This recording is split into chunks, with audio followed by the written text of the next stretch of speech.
Is Raju Vardhan. Welcome to money Mantra. So ఈరోజు stock market కొంచెం స్టేబుల్గా ఉంది. నిన్నంతా రెడ్ లిస్ట్లో మొత్తం స్టాక్ మార్కెట్స్ అన్ని రెడ్ లిస్ట్లో మనకు కనిపించాయి. ఈరోజు కొంచెం గ్రీనరీ మనకు కనబడుతుంది.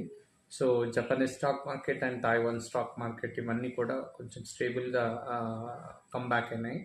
Japanese stock market Nikki 12%, 10 to 12% కమ్బ్యాక్లో ఉంది. సో ఇండియన్ మార్కెట్ కూడా ఆల్మోస్ట్ కమ్బ్యాక్ అవుతుంది.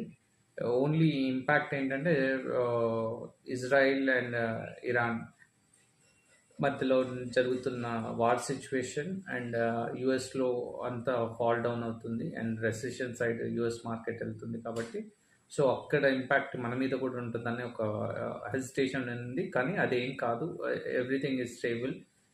So need not to worry about Indian stock market. Invest చేస్తూ ట్రేడింగ్ కొంచెం ఆచి చూసి చేయాలి. Thank you.